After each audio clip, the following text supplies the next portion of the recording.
Welcome back, everyone. It's 4:30 of 2015. We have a true benefit in this lesson that Paul Ricoeur pauses momentarily in these 20 pages and does a recap of the structure of his position, and it really helps us to get a grip on where we have been and where we are headed. But it's a great structural summary. The three moments are going to be the semantics of action, which is the agent of attestation in himself, and then the praxis of discourse as the agent of attestation going out of himself, then the reflex as a recognition of imputation, and the agent of attestation reflexing back on himself. So it's going to be a summary section of summarizing Ricoeur's structure of his hermeneutic of selfhood, and it gives us a chance to really come to grips with how he is appropriating Aristotle and applying Aristotle to his hermeneutic of selfhood. So if we look at the semantics of action, which is the first moment, it's the agent of attestation in himself with the purity of the stored motivational base of attestation. He takes up Aristotle here, so we're going to look at ascribing, which requires the attribution of an agent. Aristotle said there are two types of actions. There's the akon involuntary and the bekon voluntary. The bekon voluntary action is based on proairesis, preference. We discussed proairesis before. So preference is based on deliberation, and that concept used for deliberation is a boule, and boule is the motivational base of attestation. So that links us up with that motivational base. Now, Ricoeur says that boule is actually pro-boule because it's really speaking to the pre-deliberation that we've already done in order to form our motivational base of attestation. We have already done the pre-deliberation work to form that motivational base. So the agent, accordingly, is an arche, or the originary source of the action, of a voluntary action. This agent is also a self, or an auto. So the agent is depicted as auto-arche, and the auto-arche speaks of the originary moment of the initiation of action within the agent of attestation. Now, Aristotle did combine three elements. They converge, and they are the principle of pro-boule of attestation, the motivational base, the self as the auto-arche, the originary source of action, and then a situation of dispositions at the dialogue threshold where the self encounters other selves of similar dispositions with their own particular sign model also. So the three-part convergence creates the concept of a self as a principle. Basically, each and every self at the dialogue threshold represents their principle of motivational base, their thematized principle that encapsulates their motivational base of attestation. Now, Aristotle basically had four fundamental terms for his semantics of action, and they were the bekon voluntary act, the proairesis preferred choice, the pro-boule motivational base of deliberation, and the auto-arche self as principle. So act, choice, deliberation, principle, the four terms that are addressed as a semantics of action by Aristotle. Now, the first moment also constitutes the deliberation of the speech act, because when the agent of attestation goes out of himself, he's going to do so in speech at the dialogue threshold. So it's going to be a speech act, but that speech act has to be deliberated over and formed, and so this first moment is the internal deliberation over the content of the speech act. So there's kind of a latent power to act here. It's the moment of defining the initiative of action in its latency.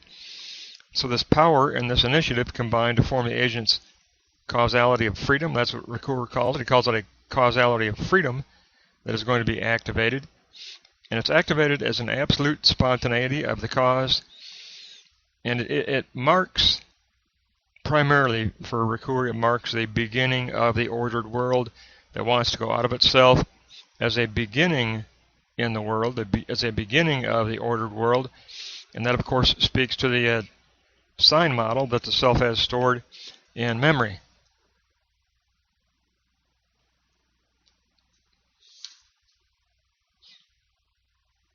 So we do have this moment of going out of the self to create that beginning of the order of the world according to a sign model. So through praxis positing, it will become the existing systematic series in actuality. We will posit and try to actualize this sign model as a system series within the realm of history and actuality. The structure of this transcendental model is not observable at the sensate sense level. Obviously, it is hidden. It's a backdrop of an overarching ordering. So our intervention through the posited sign model will reflex back to the agent, and that will help us in the long run to further refine our disposition of character based on our motivational base, its concretion, its reflex. That all those moments together will help us form a almost subconsciously stored disposition that will mark our character. So a very, very important first moment, because that is Aristotle's Semantics of Action, consisting of 4 terms taken up by Ricoeur as fundamental to his system of definitely appropriating the agent of attestation. Now the incarnate moment is going to be the praxis of discourse. We leave the agent of attestation in himself and move on to the agent of attestation going out of himself. The moment consists of the incarnated speech act, and we get in this section of his book we get 10 aspects. The concept of ontology requires praxis knowledge. Remember the action and reflection within a particular concrete historical situation. Praxis knowledge, action, and reflection within a particular concrete historical situation. That's the definition.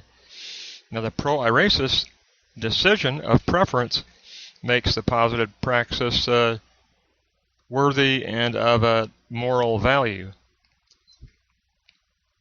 So our positive pro-iresis decision relates the things that are in our own power to the things that depend on us in actuality.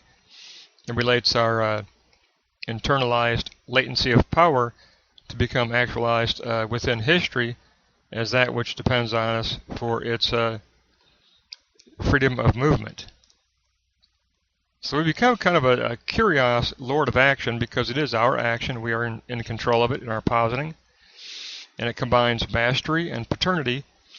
Those are both enclosed within the auto-arche of the originary self as the incarnate principle. Our disposition becomes an incarnate principle of positing. It's actually that moment of deliberation becoming incarnate as a principle that is active in initiating and enforcing and empowering that systematic sign model that we want to actualize in history. So our praxis knowledge does participate in a determined chain of events that functions as that hidden directional sense in the historical realm of actuality. Now, this directional sense in the world consists of a chain of events ordered toward an eschatological end. And that eschatological end for Ricoeur is the perfection and the absolute maturity of selfhood, we are seeking to define a universality of selfhood, and that is the end toward which this chain of events is moving. So our praxis positing participates in the chain through being integrated within that backdrop of directional sense, and in our view of how we want to summarize it and use it as our enclosure of positing. Remember, we have a universal summation of enclosure that envelops our particularity of praxis positing. We have a particularity enclosed in a proposed universality of the summation of this sign model that's present. So it is a chain of systematic structure that we perceive as hidden in reality that we want to participate in. And so history has layers of meaning. There's a chain of finite causality, a chain of social humanity, and a chain of the systematic eschatological principle of selfhood. That's key for Ricoeur. His entire hermeneutic is based on let's develop a universal principle of selfhood. So that's the third layer of meaning within history. Now, we've already discussed before, but it is going to result in a reflex, our particularity of positing encased in a universality of sign model, proposed sign model, will become actualized in history. It will unveil new truth, and then after that it's going to reflex back to the agent of attestation in himself. So we're going to have a return, and that's the moment of recognition.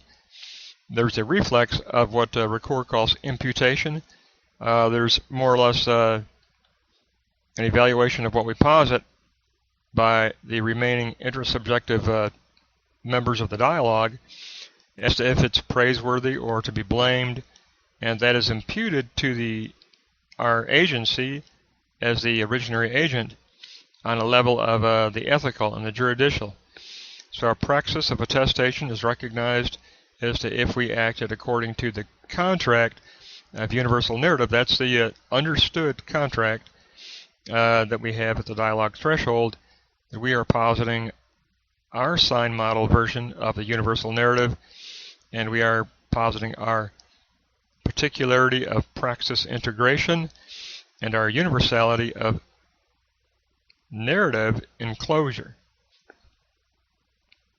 But recognition becomes imputation. It becomes a critique of others at the dialogue threshold to speak to the thematic enclosure we posit as to if it is valid or if it has exhausted its usefulness.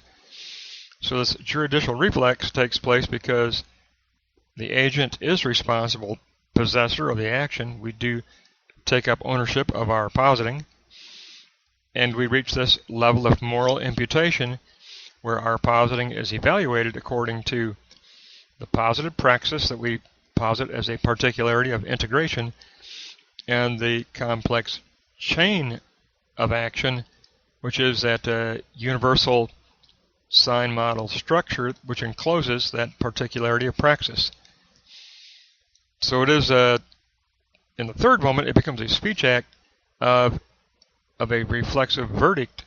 The recognition that takes place by other selves is one where they pronounce their reflexive verdict as either affirmation or critical demand for revision, and that's when we take up that return. We take up that imputation and use it to refine our sign model. We use it to refine our universal narrative, which is enclosed in that workspace of universal consciousness. And so return does happen out of necessity because Ricoeur says once we get into this realm of actuality, we're dealing with the rationalistic cogito now. We've moved out of psyche. Psyche dealt with the emotive, motivational base of attestation. But now we're passing through dialogue, which dialogue is trying to actually transcend sign model and move on to concept. The cogito gets involved, We're still at the dialogue threshold, but the dialogue threshold has levels of entrance. It has phonetic levels of entrance for dialogue. We can initially first enter at the level of motivational base, more of the emotive start of the psyche, but we'll return to the dialogue threshold at the level of cogito and the desire to move on to conceptual truth. So there is a transition in this second moment of moving on to cogito, which becomes concretized in the third moment as that modification of our sign model reflexing back to us and asking us to be responsible in our gathering in, and to gather it into revision of narrative and revision of sign model so that it builds up a brand new potentiality of the power to act, a brand new agent of attestation in himself, but this time with a revised, recorded, and reappropriated sign model that has taken on revision. Each loop through the process reaches a greater and greater depth of meaning and a more precise depth of meaning concerning the structure of the sign model and that chain of events that we want to integrate our action with, that is the backdrop of all sensate existence. It's the spiritual realm behind sensate existence that functions as the directional sense of finitude, the directional sense of history, and it does so in a ordered structure that is self-actualizing for Ricoeur, because it's an extension of what? Character and participle. Remember the past lesson, it's a representation of our disposition, and the disposition is in a spontaneous kind of initiation of the latency becoming tendency. It's almost it's described in this lesson as a spontaneous act of going out of the self. Agent of attestation goes out of himself in a spontaneity of characterization, a spontaneity of disposition to integrate and to summarize what that backdrop of structure of spirit is, how it's comprised, how it's structured, and how the telos of a goal speaks to that generic concept of selfhood. And that's the key to Ricoeur's position. His entire position is based on the premise that that which we seek is not a metaphysical ontology. What we seek is a hermeneutic of selfhood, because selfhood is the overarching eschatological goal of the entire process of life. It is to reach a universality of selfhood, and that in itself will change history, that will change reality. Reach that mature and free selfhood as a universality where everyone is participating at the dialogue threshold as an agent of attestation, truly concerned about reaching and sacrificing and working together to reach a universality of motivation and a universality of the cogito and the eventually emerging concepts of truth. So it's a great recap, beautiful recap. We kind of got to look here. Well worth taking the time to really delve into this one, because it's so important that Ricoeur paused here to reshape the structure and say, here's what I'm about. It gives us a chance to look at that. And he's all about an agent of attestation. That's the core of his pre-understanding. He does possess a pre-understanding, and that is that the core of his position is, how do we work with this agent of attestation of a motivational base which lies in its latency in the beginning, goes out of itself as that praxis of discourse, and in the praxis of discourse, which was initiated at the psyche level, becomes a threshold of dialogue that evolves into cogito and that desire to get to the point of actual conceptualization. And then, of course, that will involve the built-in reflex of regathering and revision. So we'll wrap up this. It was a 20-pager from 88 to 108. It was a recap by Ricoeur to let us know that here's where I am, here's where I've been leading the reader, and here's the new starting launch point of focus. And it's all 3 moments of the agent of attestation as semantics, discourse, and reflex. Semantics, discourse, and reflex. So that'll wrap up this very beneficial lesson from Ricoeur, and we'll